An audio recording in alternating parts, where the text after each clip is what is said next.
Title: Noah's Ark, The Rainy Day Rescue, modern version.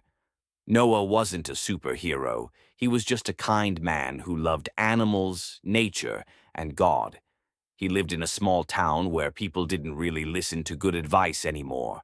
They laughed when Noah said, "We need to prepare. A big storm is coming."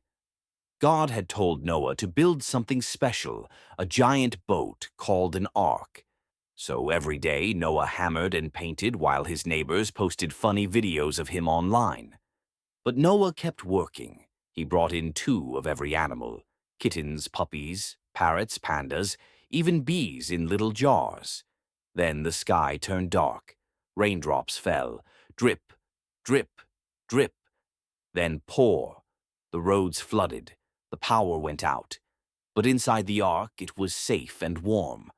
Noah, his family, and all the animals were dry and calm.